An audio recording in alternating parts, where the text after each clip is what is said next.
Alyson, thank you so much for joining us today. Yeah, thanks for having me, John. I'm really excited. So I would like to start with your climb. Like what your journey. Like what led you to right here, right now.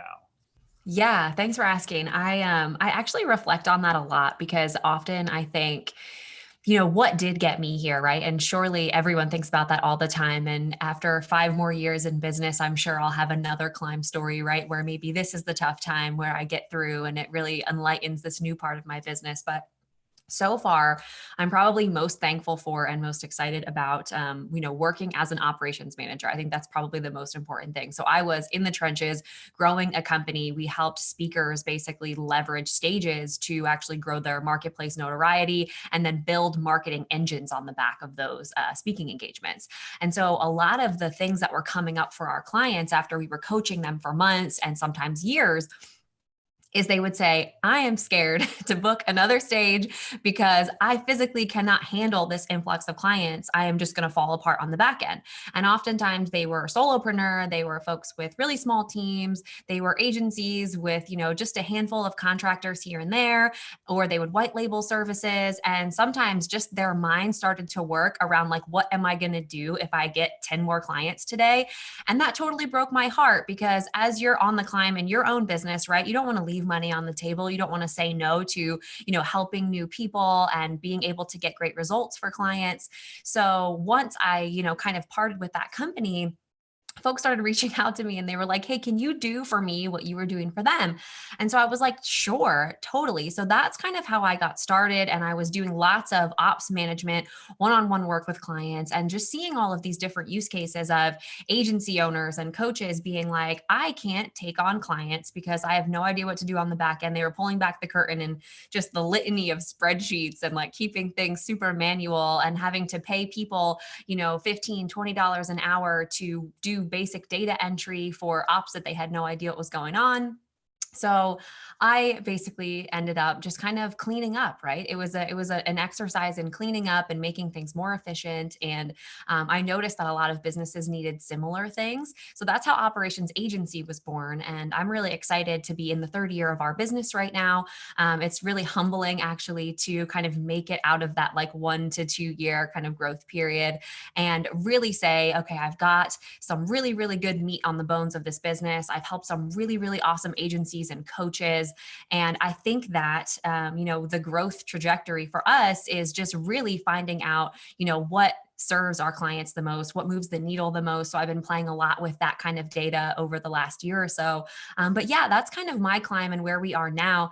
For the most part, like I mentioned to you, John, before, our bread and butter is agencies because they are just the most highly technical, and most nuanced type of business, service business that I felt like I just aligned with so much. And so we love helping agencies. We love the work that agencies do for business owners. And so I just can't even get enough of that kind of vibe right now. So that's kind of our main jam and how I got where I am. Right on. I appreciate you explaining that. So Yeah. with the people turning down business, I always find that interesting, right? Because I mean, that's got to be pretty painful for them to like reach out and be like, okay, like I can't even do this at my capacity, right? Yeah. What are the telltale signs of that, before they reach out?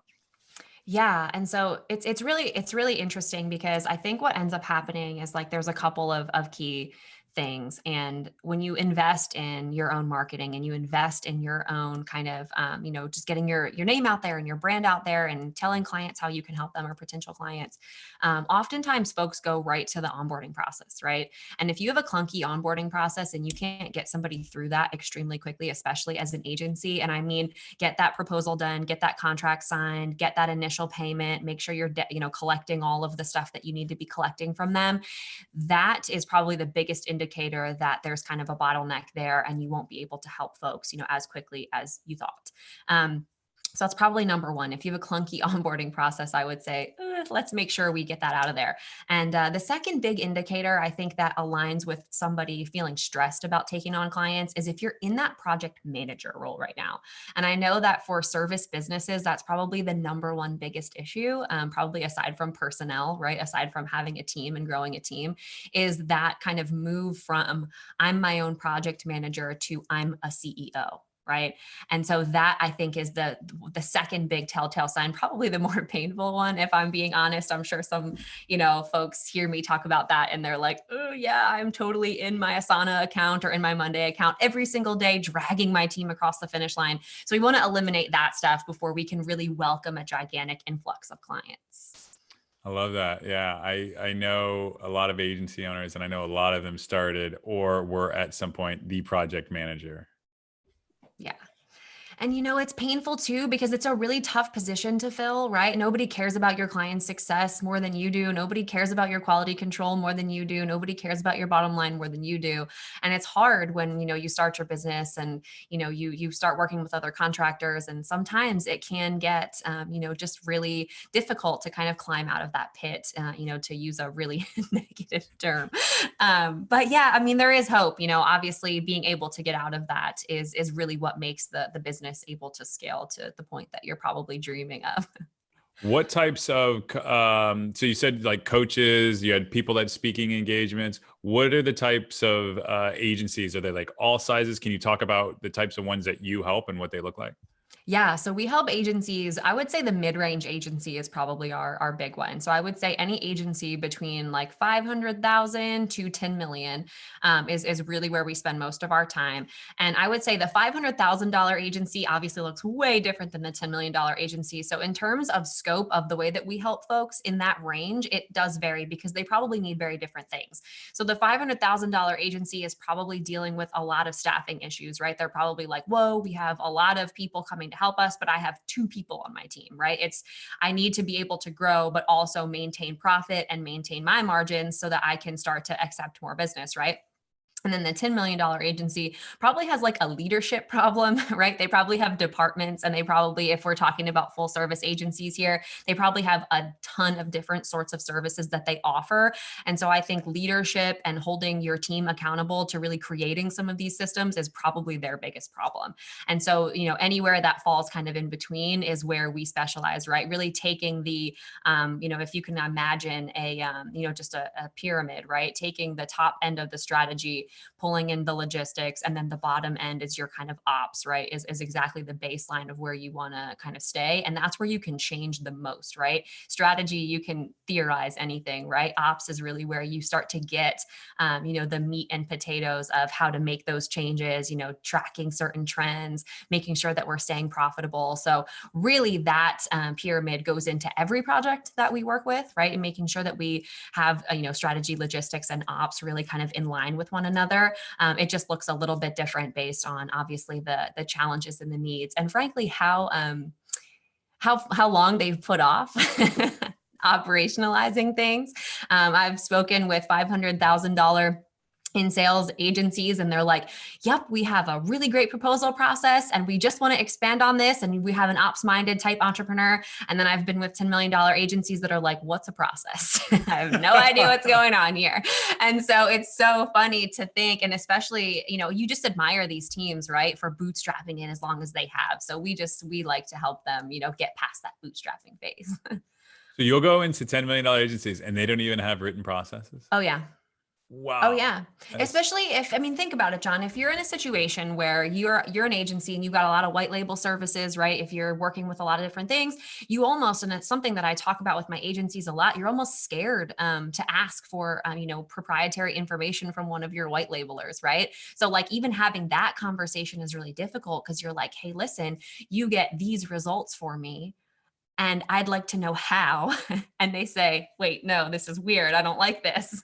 And so even those conversations are really difficult to have sometimes when you've got an agency that's structured modern day, like it is now with a lot of these white label relationships. Interesting. So all right. So you kind of do like a deep dive, and this is like, let's say somebody was a DIYer and they want to, play Alyson for a day, and they go in and then you look at, all right, strategy, you look at logistics, and then you look at operations and you look Mhm. for what's out of alignment, where the gaps are. Yeah. And honestly, a lot of the times what we do is we take a look at, the things to troubleshoot first, right? So they're the money making things, right? They're really the deliverables for client projects, because obviously we all know it's cheaper to keep a client than it is to get a new client. So my first focus is client success always and forever, because that will tell us the most about how much we're spending, how much, what the, you know, productivity of our team is, all of those things, the bottleneck pieces. And so we start there for the most part. We take a look at what services they offer, how streamlined those things are, how well trained their team is, how their project management is looking. So we really start there first. And obviously we take a look at strategy and ask the business owner really what are they looking to, just kind of troubleshoot, and what their growth goals are, and all of that. But for the most part, what we do is we start there on the ground floor, because I personally feel like strategically, if we don't kind of unpack some of that stuff first, we can throw strategy up against the wall all day and say that they want to see 80% growth in 2021. But if we have a situation where we have way less, trained, capable people to fulfill on some of the things that they've promised to their clients, and we're losing, clients out the back end, then that is good to know before we decide to go 80% growth. I would say we're setting ourselves up for failure in that case, right? We would probably look at like maybe 50% growth or 40% growth. So that's why one of the reasons I like to kind of just unpack things first and see really what we've got, and then kind of put it back together. Yeah, and dealing with that person, like I'm an idea person. I'm an idea person. It's like, yeah, Yes. okay, all right. Let's get something concrete here. Yes. Yes. Then, so with the agencies, and I guess this is a preference. Do you think agencies are healthier doing value-based pricing or charging by the hour? Oof. So this is like the age old question, right? And then the second one that I always get is like, what project management tool do we use? So I personally think value-based pricing is the way to go. Um, just only because you can really, how do I put this? It's for those entrepreneurs who are creative, right? It's those people who are like, I would really prefer to have budget parameters, not like strict budget guidelines. And we can really start to stretch a little bit and say, okay, as long as we stay within this range, we're good, right? We don't need to really feel the stress of, well, I have to now go back to this client and tell them that they have to have 325 extra dollars for the hour we worked. It prevents gouging. So all of those things wrapped up in one really do support the value-based pricing. I personally use that for my agency. I always recommend that my clients use that. It just makes the experience, A, working with your team, B, being creative, and C, the experience with your client a lot better. Really? So people don't. So we're hourly based. I'm not going to try Oh, to yeah. sell you on it. So, Can I change but my answer? yeah, I'm just messing. no. So, like, and I guess in the sales process, in dealing with those things, to me, it's simpler, right? Because it's like boom, boom, Sure. boom, boom, we're all done. Like, what is that range? What do those mechanics look like? So on the operations side, where it keeps it healthier. That's a good question. So I'll use myself as an example, because I am technically a full service agency. Yeah. And what we do is we have three departments, three main ways that we get results for folks outside of strategy. And I still do track strategy, don't get me wrong, because obviously I know that my dollar is worth, or my hour is worth, amount of money to my agency. So we basically have three departments: process creation, asset creation, so your project templates, like those types of things, and then integrations and automation. So we do those three kind of big buckets for folks. And each of those departments has basic budget parameters for each and every task. So I know that every process that comes out of my agency written for my clients needs to cost me less than $30 per process. And so that is a parameter, not, like a strict budget, right? So like, I'm not going to my client and saying, hey, you wrote 50 processes. It costs you $30 times 50 processes, or 15, because that one was a little bit shorter and this one was a little bit longer. So to me, I know the basic budget parameters around what things are going to cost. So for me, I can then say, okay, if I'm looking at this client, I think that they may have 150 processes that we need to write for them. I know my parameters and about what I can deliver from value in our strategy in our integrations, in our assets, and in our processes.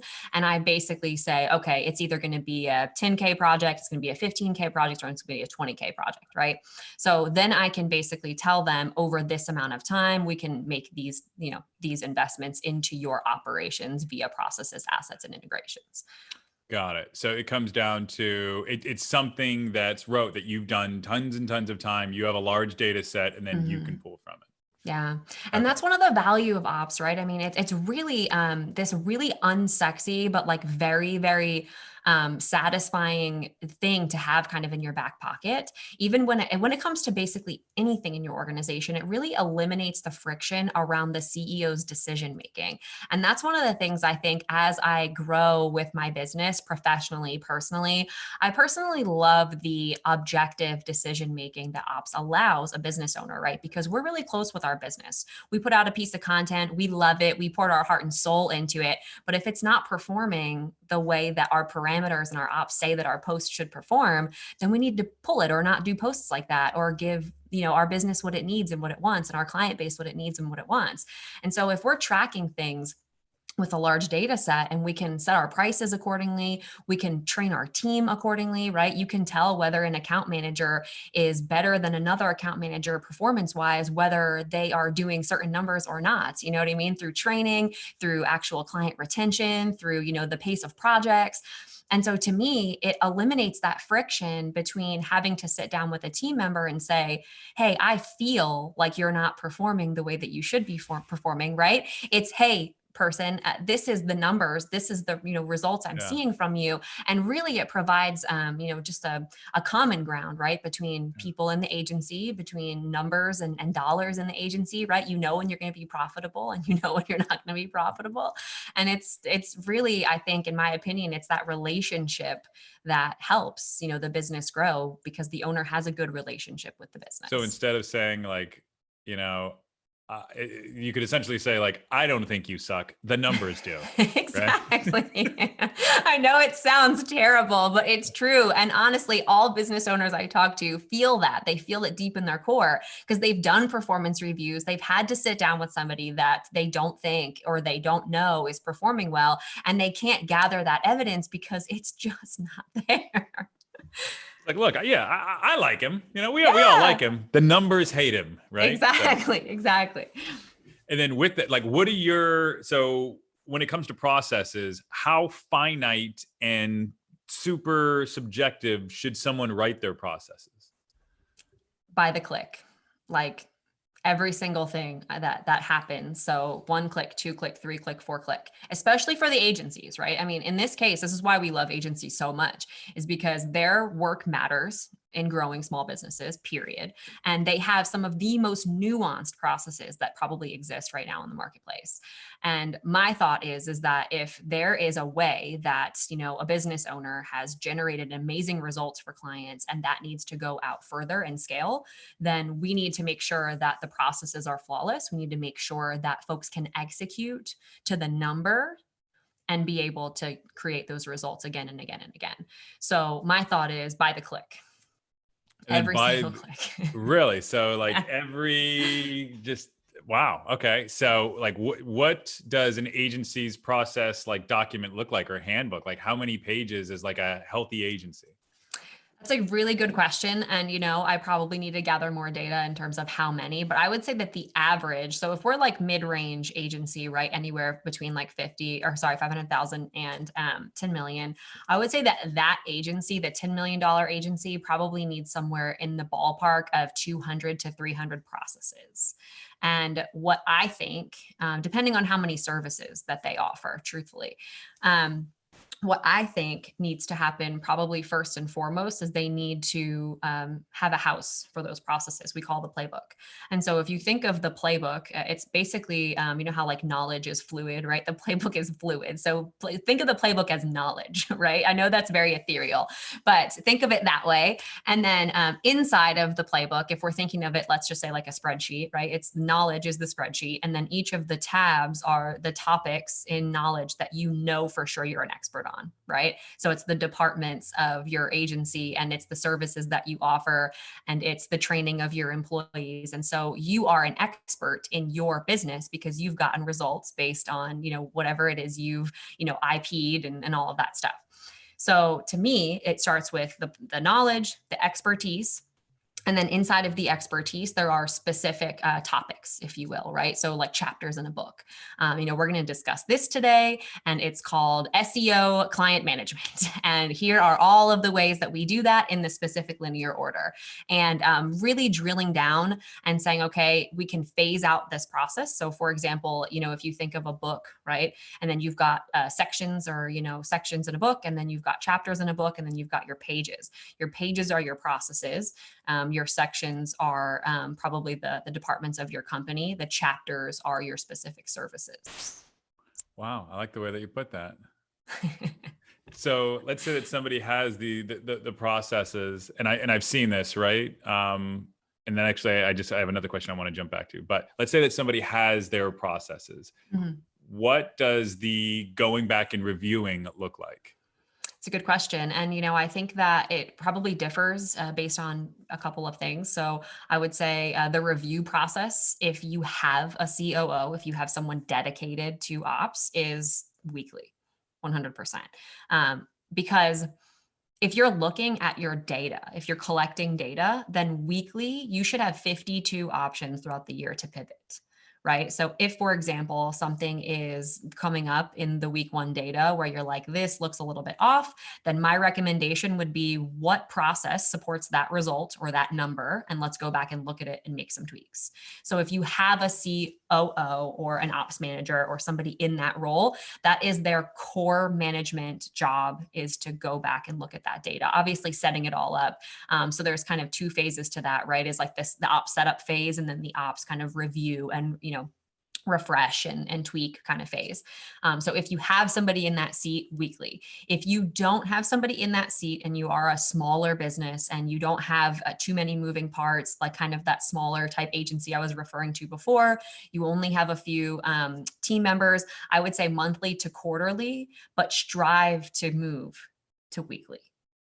I track my stuff weekly, and I literally sit down with my team weekly and I say, why did so-and-so's cost per process go up this week? And I take a look at the client load that we had, and I said, oh, great. It's because we were working with a solar panel installation company, way outside of scope, way outside of who we normally deal with. That's why. And so to me, seeing the numbers each and every week and going back and asking the team, it makes the team more collaborative. They know that I know that they're doing a good job, and that I'm not just saying, tyrantly, why on earth are you guys costing me more money? I understand that they have things that they're going through. And it also really helps, like I said before, it gives me 52 opportunities to pivot versus 4 if we're lucky that businesses do quarterly planning, if we're lucky. So just providing opportunities to pivot is one of the banner reasons why we look at it weekly.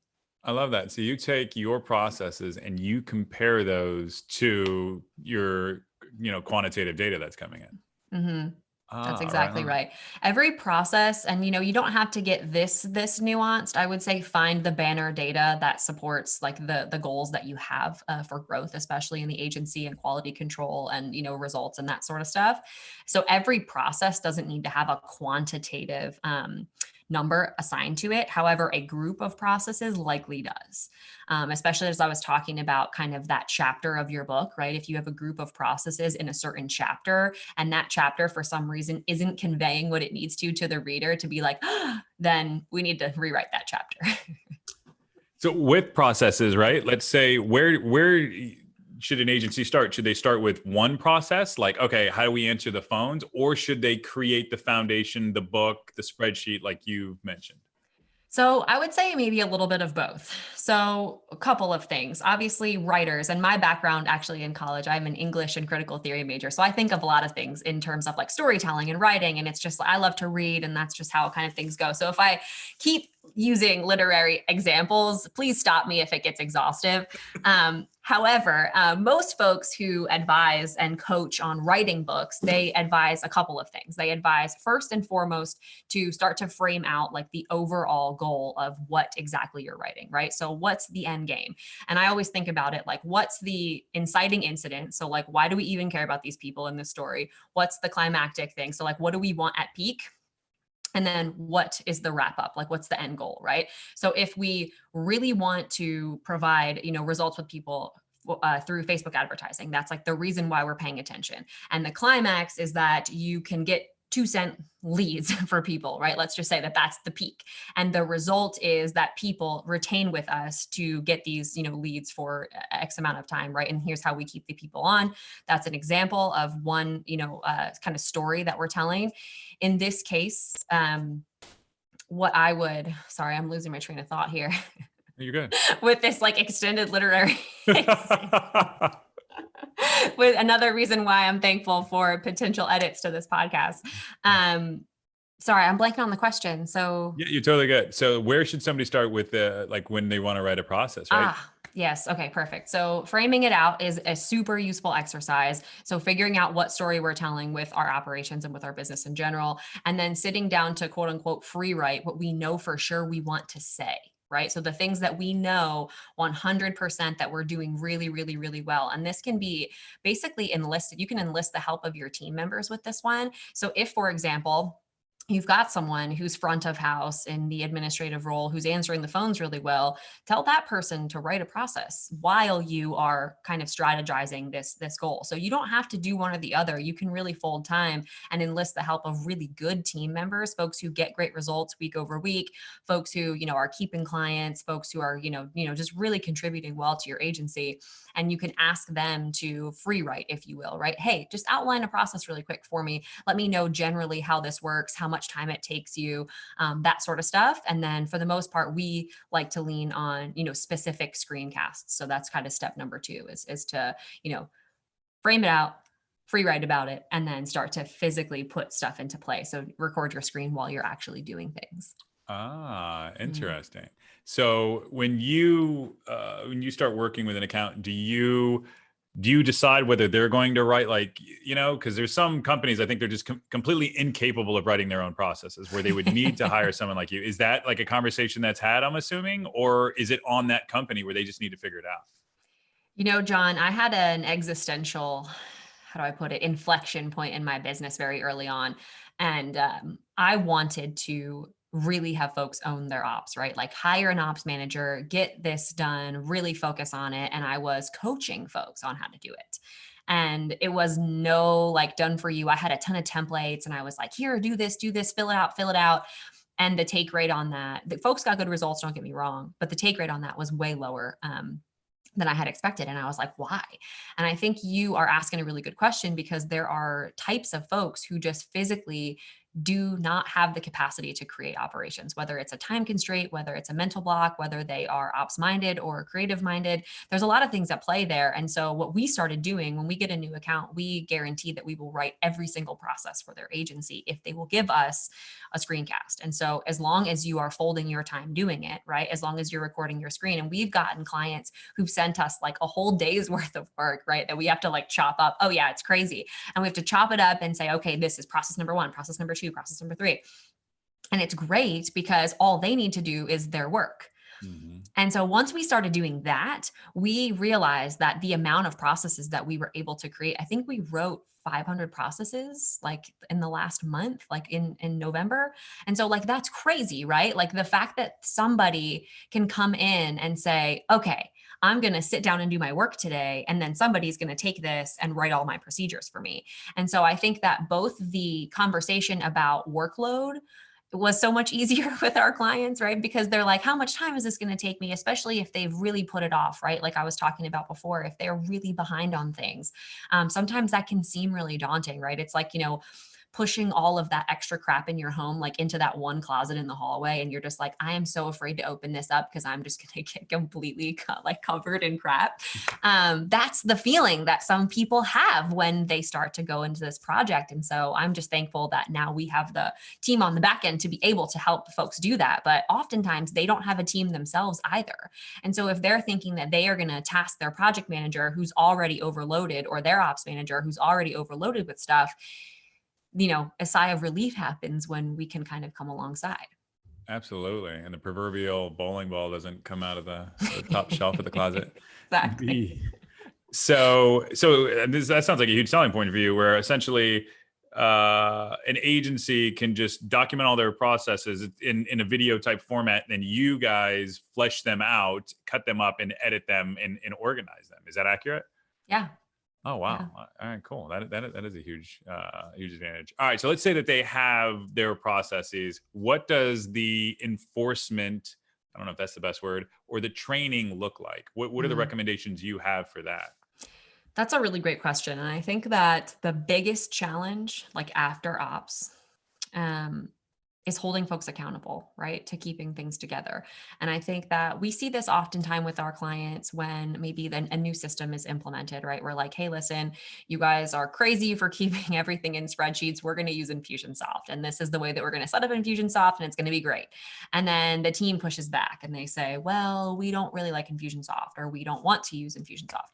And all of that to say, the biggest thing I think that folks come up against is accountability. So I think keeping your team accountable to the results that your processes create.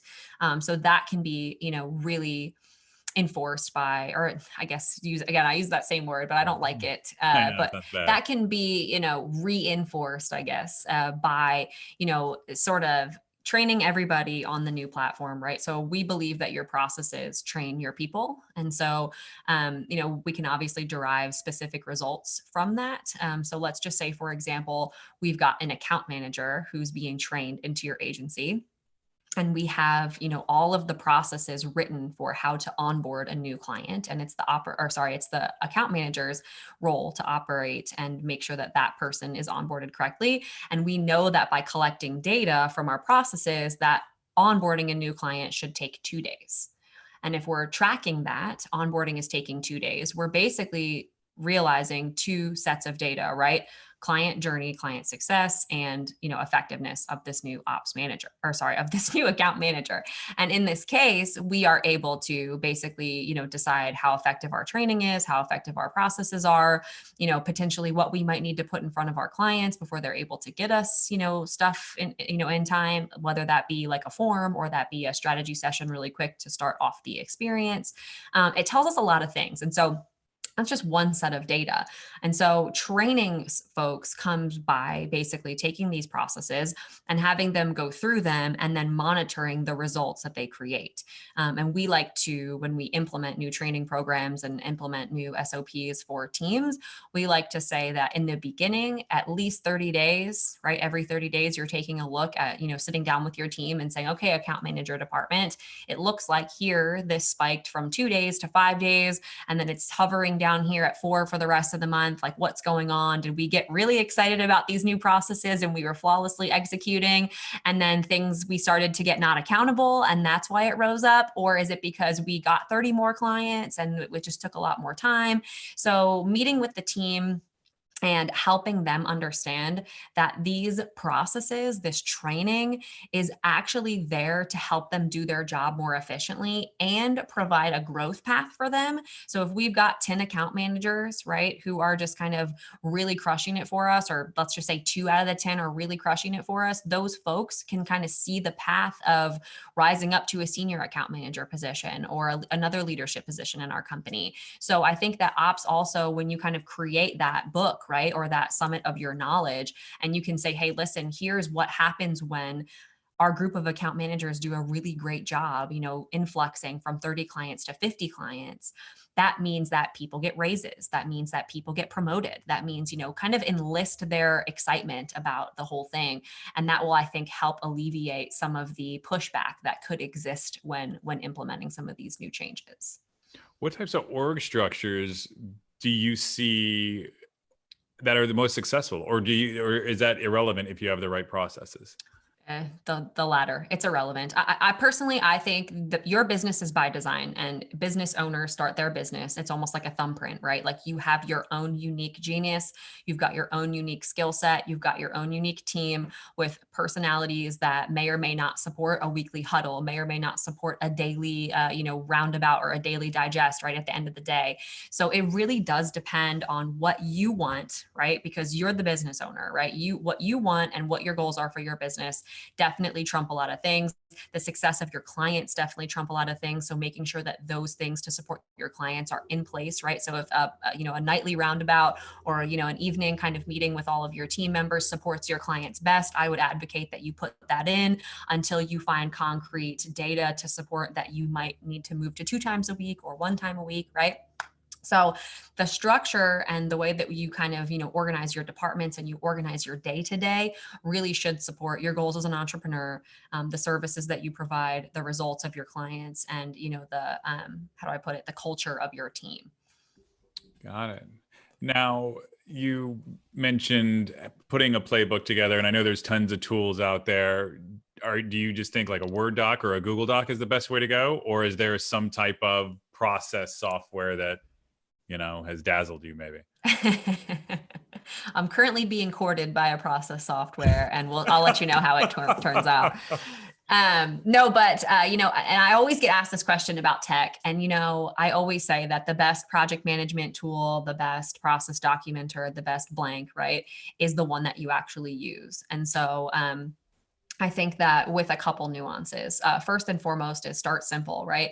If you have a situation where you haven't documented anything at all, pull up a Google Sheet and just start to kind of frame out like what you might think might be some of your, departments, or you might think, starting with just your services across the bottom tabs, and start to just record your screen and take those looms and just dump them in there in some whatever random order. It doesn't matter. Or just add them in based on the frame that you added in there, and start to say, hey, team, we know how all these questions you've been asking me, and I'll send you a Loom video with like my response and my thoughts. Now it's here in this playbook that we've started so that you can kind of, reference it. And, if you're struggling where to start, that's also a really great way to start. I'll mention is that if you have constant questions coming to you from team members and implementers and folks that are helping you get client results, start with those questions, film responses and answers to those, and make them processes. And it'll be super easy, a nice team frequently asked questions section. But starting simple is definitely the best part. And I think that moving to a technology that supports your business model is probably the most important thing. So I am a fan of auditioning tech to meet our needs, not, the other way around, where I get kind of oohed and awed by this really cool, fancy new software, and then I try to kind of box myself into what they conceptualize as project management. I personally like to manage my stuff on my own, either here on my desk. When I was first starting out, I remember I'm a post-it note type person. So I was like, I need a Kanban style project management. That's kind of perfect. Other folks are listers. And so I always remind them that Asana and Monday are amazing list tools. So those types of things. And usually the project management, right, you can kind of morph to whatever you feel like works best for you. But the same thing with a process documentation tool. So if your agency operates on a nice checklist based thing that basically you guys have let's just say productized service, and you're moving through the checklist, right, every single time for every single client, it's the same every single time, then I would recommend something like a process street, right? It's very, very simple. You have, specific steps that can be linked to specific processes, and it's step by step by step.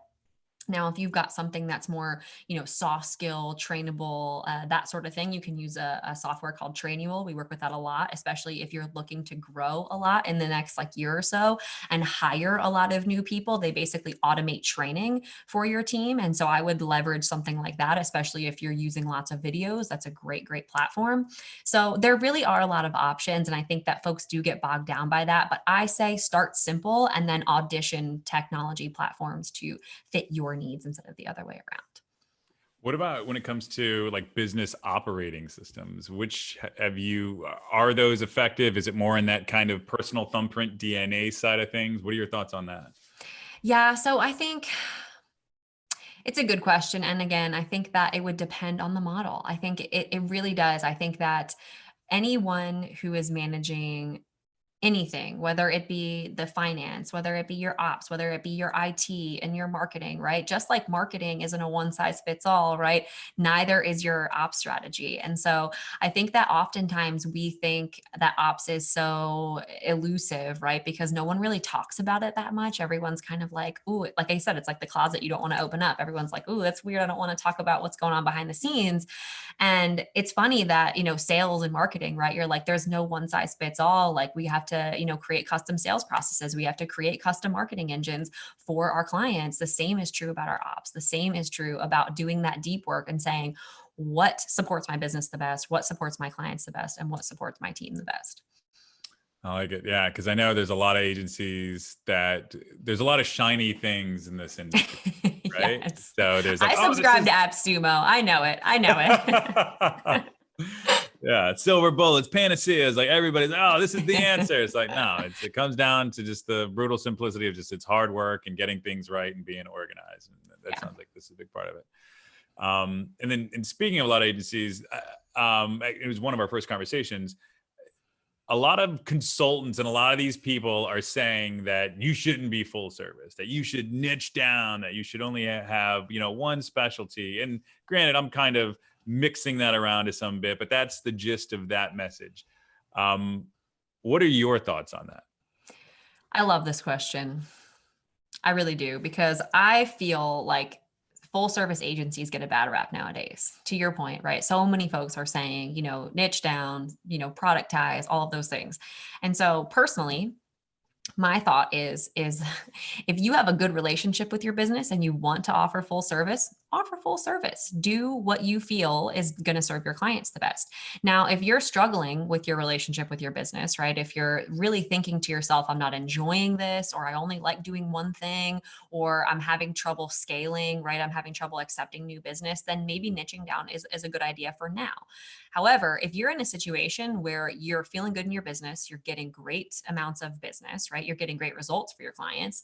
Why not continue to offer them the full service kind of omni approach to marketing? Because I was actually just talking with my marketing coach the other day, and he was telling me that we can't offer things in a vacuum, right? Everything needs to kind of be in context, and the market needs to understand why this new thing's rolling out. They need to have anticipation about why it's rolling out. So that might be several different platforms worth of content to go out to tell somebody about this new thing.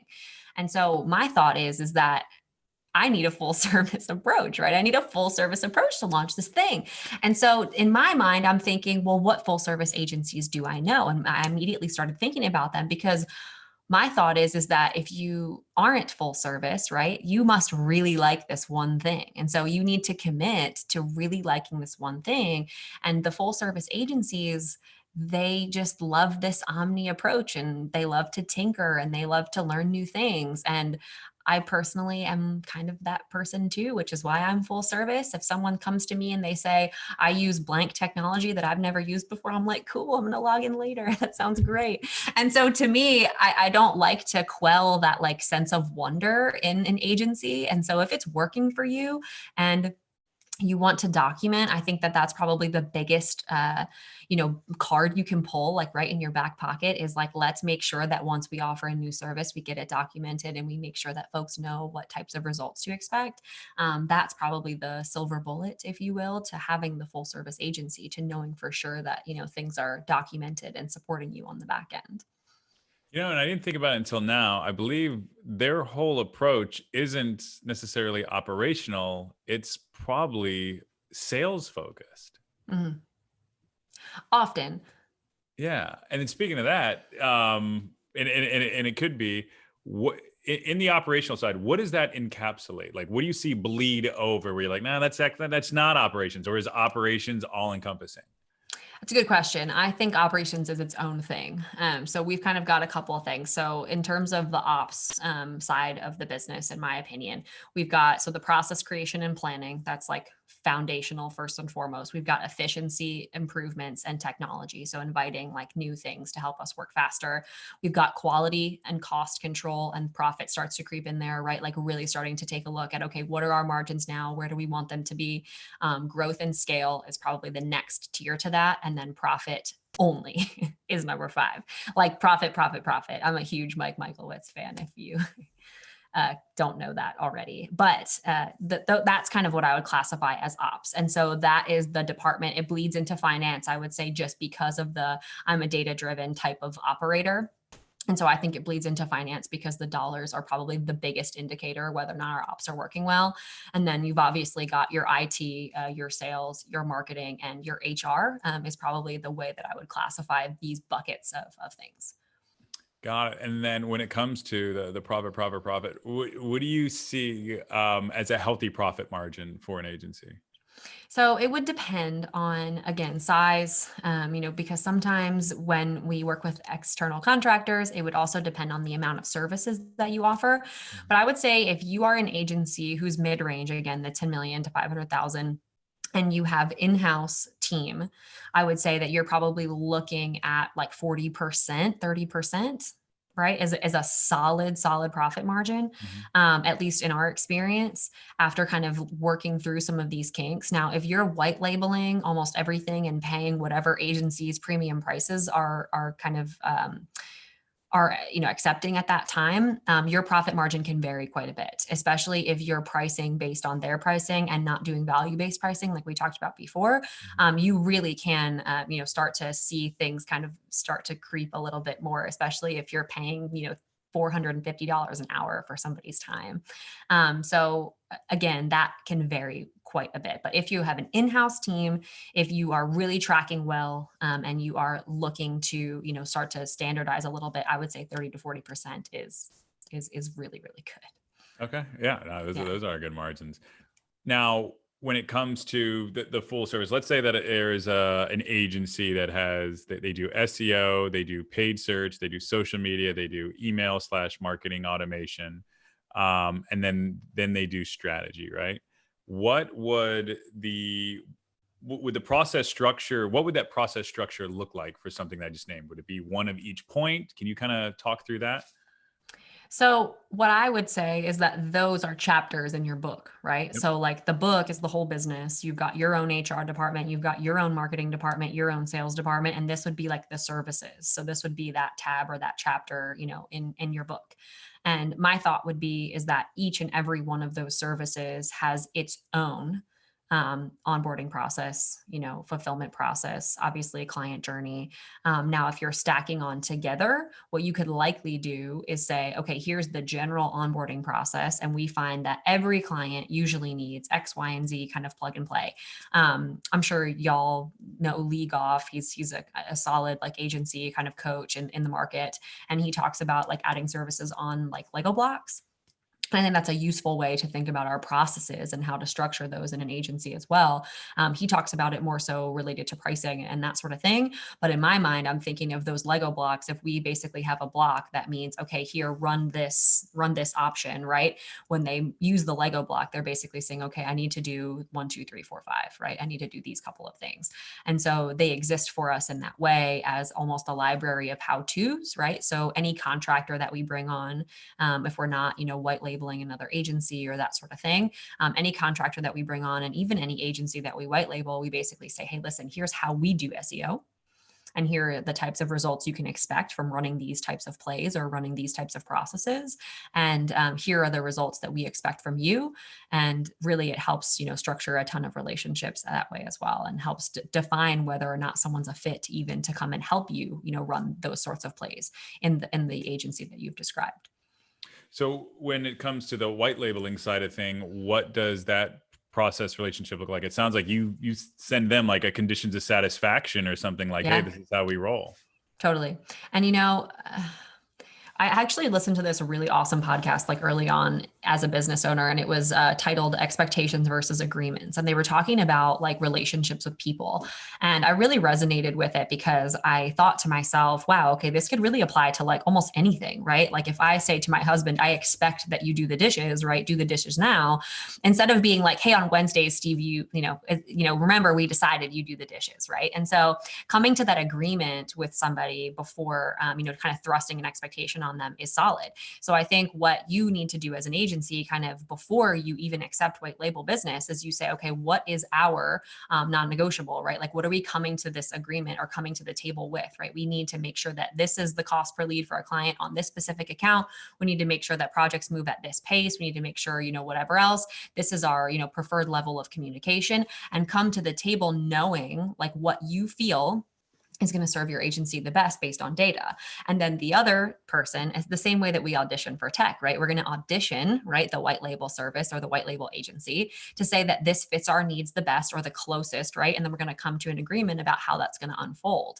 And so it's not, as militant as maybe I made it sound in the beginning of, like here are the criteria, but do have that criteria and that data to back you up, because how are you going to know if a white label agency comes in and they start doing some work if you haven't tracked how you've previously been doing it in the past? Are they doing it cheaper? Are they doing it better? Are they doing it faster? So if you don't know those things, then really you could be getting into a relationship that isn't actually as fruitful as you might have thought in concept. So I love that answer. And spurs another question. You spoke a lot about data. How do you track all the data, or how do you recommend agencies track all that data? Is it simply in a spreadsheet Yeah, or another? Yeah, that's the best way to totally. roll. That's what I think. And so my thought is there's a couple of things. So my number two fills out our scorecard, and then each department basically has their own metrics that they own. And so I personally feel like we automate as much as we can. So don't get me wrong. Some of the data does auto populate into our spreadsheet with really simple scripts. But I think that the practice of having someone, let's just say an account manager, I'll go back to that example I gave before. It takes 2 days on average to onboard a client. And let's just say it jumps to 5, and they physically need to put that number into a spreadsheet, right? Think Mhm. about the mental like preparation that person is doing as they're doing that work, right? They're sitting here thinking, okay, crap, why did this raise to 5? I know I'm going to talk with Allie on our weekly huddle, and she's going to ask me why this is 5 and what answer am I going to have? So they already come to the table with this data saying to me, okay, look, I understand this is 5, but here's how I'm going to make it better. It makes these conversations quick, and it makes solutions happen fast. Got it. I love that. And that's also something I'm assuming that you have to train and condition and then build in everywhere.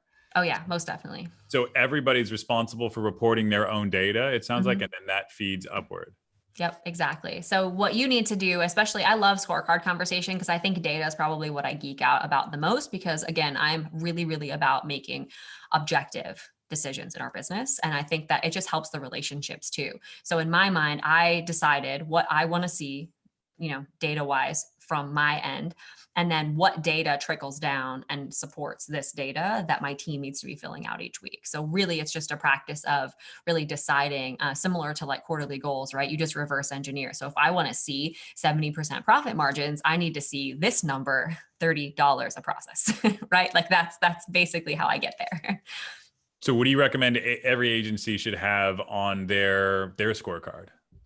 Yikes. So it would depend on, again, size of agency, what types of services they offer, that sort of thing. But if it's the agency that you mentioned Yep. before, I would say defining king metrics for each of the services. So if we need to make sure that clients are getting X cost per lead or X cost per sale or X return on ad spend, which is a really, really common one on average, then we need to know that each client account has X, Y, or Z data, right, to support that. So what I would probably do is create a client account sheet that feeds into my scorecard that pulls each and every week what the average return on ad spend is for our clients. And that's like a solid one. So I would say that obviously, so in terms of fulfillment data, definitely obviously sales data. So how much money you're bringing in sales, what the closing percentage is, if you're having conversations with folks, how many proposals you're sending out and how many proposals are getting accepted, those types of things, right? If you have somebody who's doing external sales for you, what their close percentage is.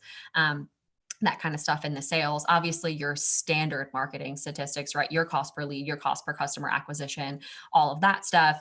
And then I personally think overlooked is the operationalizing of your business. And so Mhm. if that's one of your quarterly goals and you're like, hey, listen, I want to make sure that X amount of tasks turn into X amount of processes this quarter. I personally put process goals on all of my team. They are responsible for giving me at least 3 processes a week. About the things that they're doing. Wow, each team member or each team? Each team. Wow, Yeah.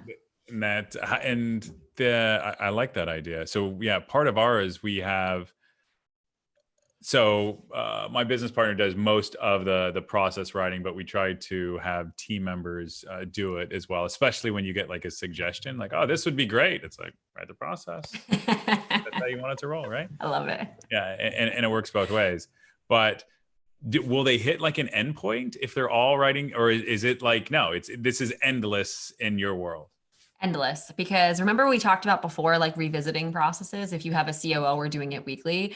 In my mind, if a revision is similar to resubmitting a new process. So if, for example, you're backlogged, right? You haven't done this, then a solid quarterly goal, if you have no processes written, is to have your team right, each department or whichever, however you want to play it, is responsible for 3 processes a week so that they don't feel like overloaded with their actual investment into writing processes, and they can build a solid habit, right, to review these sorts of things weekly.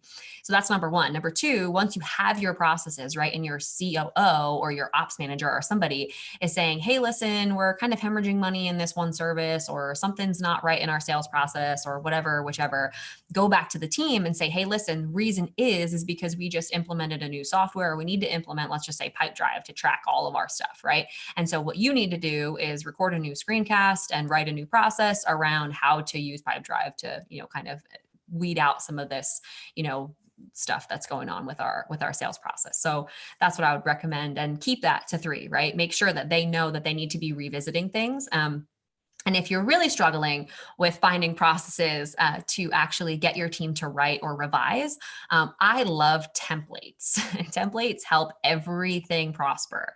And so to me, I would also put templates kind of in that bucket. So let's just say, for example, it's a client onboarding document that has like a placeholder for all the logins or all of the assets, graphic design and content wise that you may need to gather from a client, right? If that doesn't exist, it's not technically a process, but it's an asset and it can be a template.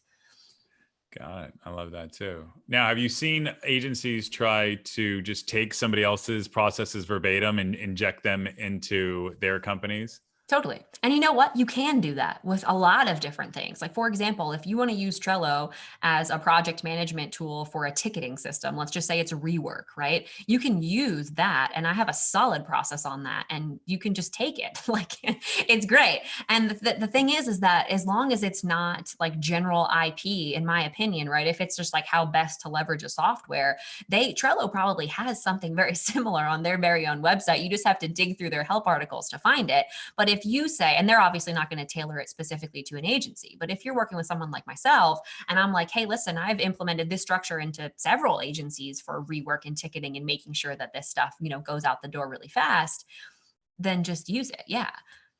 Got it. I love that. Now, how do you feel? Have you seen processes maybe like to a micromanage effect, like where it dumbs down a workforce? Not yet. And I never want to say like no, never. But not yet. At least not in my professional time with operations agency. I think that I actually got asked this question. I worked with a coach who he really, really loves to free flow, but he's a very systems oriented person. So it was a very interesting personality to collaborate with. And I really, really enjoyed my time with this person. And he was saying that he wants team members to feel like they can put their own kind of like special sauce on like their process and like not have to feel like constricted to the way that we do things. And what I said to him is I said, look, every house has a foundation, right? Every single one. So no matter what your design is, no matter what your interior looks like, no matter what carpet you prefer or hardwood you prefer, there's a foundation. And so it doesn't hurt to have that foundation and have something that they can refer to. And if they find a better way to, first of all, get that data where we want it or get better results, right? If we are seeing higher margins, if we're seeing, faster turnaround time, let that person write them a very new process that then becomes your foundation, right? That then supports the data that you want to see. So my thought process is totally let your team be creative. However, I think if we basically have the foundation and then we've got the data, right? So what you can stand on, what supports your role, and then what we want to see from your role, then they can basically fill out the middle and then rewrite us a process in our 3 processes a week and say, hey, listen, this is how Alyson Caffrey does operations management. Okay, because I know I think it was Netflix, the CEO of Netflix, his first company, he created processes for everything, and then he felt that it killed the dynamism, right? Like people just weren't thinking for themselves, and he hired his, I don't know, maybe these were his words, minions to work those processes, right? And then when he did Sure. Netflix, he did it a different way. And granted, they're different companies. Do you see a difference between a service company versus a product company and the way they should go about, the operations and the systems that they create? Should there be wiggle room? I like that question because obviously, if we think about our services, right, they should be as standard as a product, right? We think about Apple, right? We think about like opening up that beautiful like cellophane and we're just like, oh man, I'm enamored with this experience, right? And they have a product, but in my opinion, it's still an experience, right? So I think our services are very similar, right? Folks want to know what to expect and they want to expect the best when they come to us. And so the way that they document is likely very, very similar. I am always erring on the side of document more than you think you have to, and then be able to fall back on that, right? And if we never open up a document, it's better than needing the document and not having it. And that's just always how I've lived my life. I'm a very prepared person. I'm a classic over preparer. And I'm always kind of like gathering my stones and like, I know I have them in my pockets. And if I never have to throw them, then like, cool. Like I'm so happy about that. And that's just how it always is. And in my opinion, it just helps me kind of sleep better at night. So yeah, product and service businesses should likely go about their process documenting the very same way, because what they ultimately want to do, right, is wow their customer, get them amazing results. And what that is in and of itself is, in my opinion, it's a product, right? You're buying something. All right, I like that. Now, what are some like unfixable things you've seen in an agency where you're like, oh no, those are like, you guys are screwed. There's nothing that can be done here. I'm happy to say I haven't come across much in that arena. And, like I said, the biggest problem that I see is the accountability and the team buy-in stuff. So I think that, you just can't, manage, or you come across more of a variety when you're talking about like managing personalities, right? And I think that that's probably where some of the biggest struggles that we've had, lie.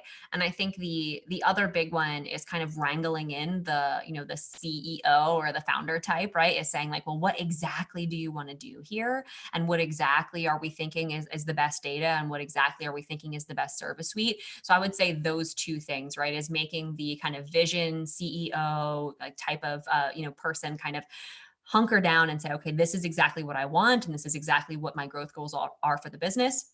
And then having the team buy in and enlist and say, okay, yes, I'm ready to do this, and I'm ready to be held accountable to what we say we want in this room. So culture, you have to shape the culture and the processes. Those things have to be in the same rhythm. Yeah, because I mean, think about it. If you're in a situation where you've got KPIs an employee, right, and one of those KPIs suddenly becomes I have to write 3 processes a week, it's going to occupy some of your workload. So you need to be bought into the fact that I'm going to be at this company for a while, right? No person who expects that they're going to exit soon is going to be excited or thrilled about writing processes, right? So you want to know that they're in it, so that they're not going to be happy if they've been overworked either, right? So in this case, right, if you have somebody who is, just classic, handling 30 clients and, working nights and weekends and doing all those things for you, adding that to their list is likely not going to be great. It's not going to go over very well. especially if there are fires to put out. So I think really taking a look at, what are our KPIs for our team members, right? What specific numbers do we need to see? And how can we really support their workload to help us add in, let's just say, this extra 10% of their week to support this KPI around creating processes. So I think the team members love to be considered, obviously. And then we're not making decisions in a vacuum saying, well, we just want them to have these numbers and put up these numbers. And in reality, they've got 30, 50 clients to manage and they can't write 3 more processes, right? It will literally break them. They're missing time with their family. They're spending weekends. It's not great for their overall mental health coming into the business. So yeah, I definitely do stress, especially if we're kind of thrusting expectations again, to kind of circle back on that, onto our team members, especially without knowing the data. It does get challenging. So visiting with that first before, we start to look at the culture, I think is helpful. So you like trickle them in. So it sounds like you said 10%. So let's say it's 40-hour work week. Is there 4 hours that should be spent per week, maybe having the meeting and then writing the processes? Can you talk to that? Yeah, so I would say about 4 hours could be like meeting with, let's just say, the ops manager, right, as a team, and saying like, okay, what are the inefficiencies in this department?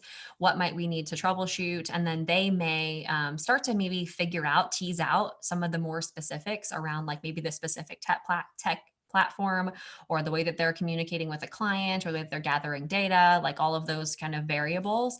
And then my thought process is it shouldn't take you any extra time to just record the screencast, right? So like as you're doing the work, that wouldn't hopefully be any extra time. And then if you can find somebody either in the business to support you, like we do, to kind of be the transcriber, right? I would basically just hire some VAs, or, do something like that, to basically have the transcriber be the person who writes your processes, or have them write the process, just knowing that it'll probably cost you a little bit more to have them write that process. So if you can create the process for writing processes, I know it's very, very ethereal. Or very meta, excuse me, probably better word, very meta Yeah. is the process for writing processes. I think that that will be really helpful to your team. So again, the CEO, or sorry, the COO and ops manager type person, right? It does look very different when you start to unpack some of these things around managing team input on processes, around staffing VAs for the process on writing process, doing the reviews, all of that stuff, right? So you can see how it starts to round itself out, that role or that position for ops manager is extremely important. Do you believe that team members should track their time? It depends. And, I think I might answer this question out of context because I've actually recently been burned with a team member not tracking time. So put a little asterisk next to what I'm saying and then visit back with me in a few months. It depends. It depends on the team member. I have team members who are hourly, and I also have team members who are on salary or on retainer. And I think it depends on the type of work that they're doing. So, for example, all of our process writers are hourly so that I can track how much time they spend and how much my cost per process is. Now, my number two, my manager, my person who needs to potentially meet with me and think of new ideas and who can help me really understand the holistic, client journey and some of those soft skills that really are developed by working with me for a while. That person is paid on salary. And so I think really what it comes down to is everyone still has KPIs. We need to decide how important those KPIs are to the business, and then that also decides what they're making basically, and at what rate.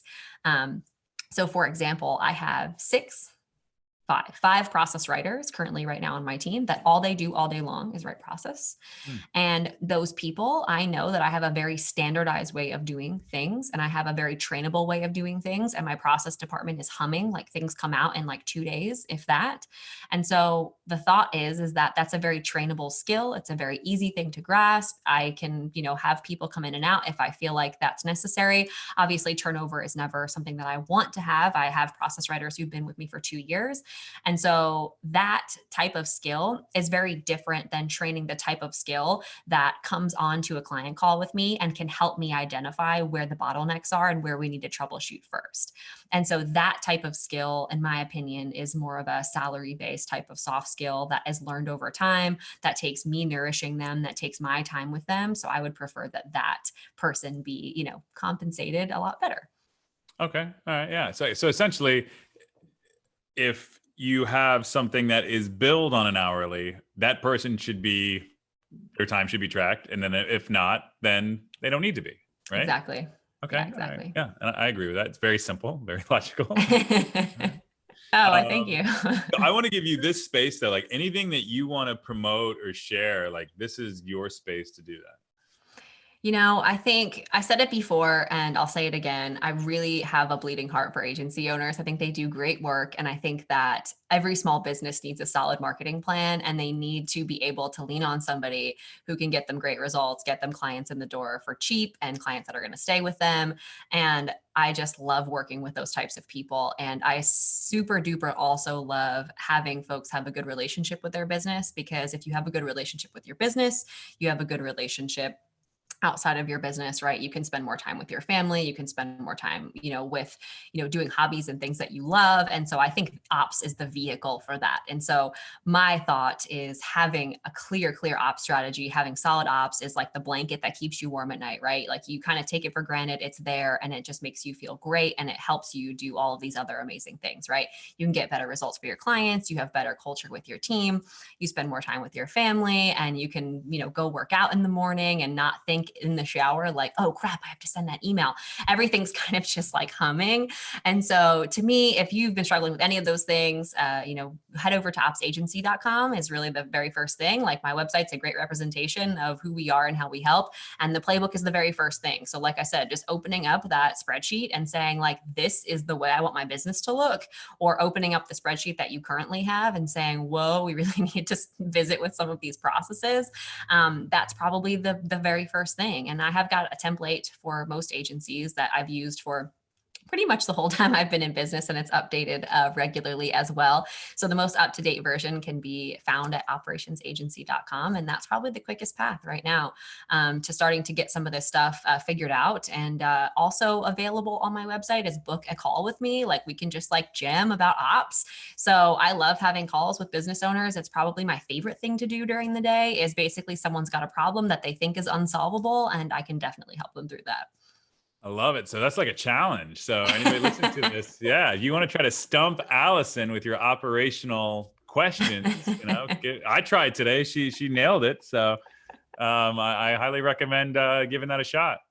Oh, well, thanks, John. I really appreciate that. And, I could then circle back on the unsolvable ops problem that you asked before. And after this call to action, I'm sure I might get a couple. I love it. Right on. Hey, I just want to say thank you so much for joining us today. This was fantastic. Yeah, likewise. I had a really good time and I love talking shop with you. All right, right on. Yeah, absolutely. And yeah, everybody, I highly recommend that you contact Alyson. And you gave me a lot of things that I know I'll be able to pitch you, and that's where I think of and that's the thing. And I don't know whether this will make the final cut, but I don't think enough people understand what operations is, how integral it is for their business and just for their sanity. That's actually one of the reasons I merged with my business partner. He hated all the things that that I love and good at, sales, marketing, and he loves all those operational things that I just was not good at, like the spreadsheets, looking for the tools, like all those things. And like all the questions I asked were, from a personal standpoint of like, okay, how do you know if you're not the person to write processes? I am the worst process writer. I started out with a blog post, right? I'm like, I'm going to write this blog post and then I'm going to go ahead and condense that down. Like, I don't even know why I do. So, and I think that that's really, really, valuable for someone to hear, especially because you are a successful business owner. You have obviously led a lot of agencies down the path that you have personally gone down. And I think that oftentimes what happens is folks struggle with, when do I make that shift, right? When do I hire somebody who is going to just directly oversee operations? Because there is a time where that might not be a line item in the budget that's really excusable, right? You can't really hire a full-time COO at $500,000 a year. That's really just not something that I think serves a business owner, especially in their margins. And so I think collaborating and one of the reasons why I started my business, is collaborating with ops and having that be something that you can like coach around, or have someone come alongside you, right? We always talk about sales coaching and marketing coaching and content coaching and, HR and how to train our team and all these things. Why aren't we talking about ops coaching? Why aren't we having somebody like, let's just say, a fractional person come in and say, hey, listen, this is what I'm thinking. I cost severely less than what you would pay a full-time COO. And the fact of the matter is it really does get some great results for you in the growth of your business. So I personally think there's not enough of us. I physically can't work with everybody, even though I really, really want to. So I just feel like this should be a more common conversation, right? Open up that closet and let the stuff fall out, and let's put it back together. I love it. Awesome. Well, Yeah. I could go on and on, but Alyson, thank you so much for your time today. Yes, likewise, John. I had so much fun, and thank you so much for having me.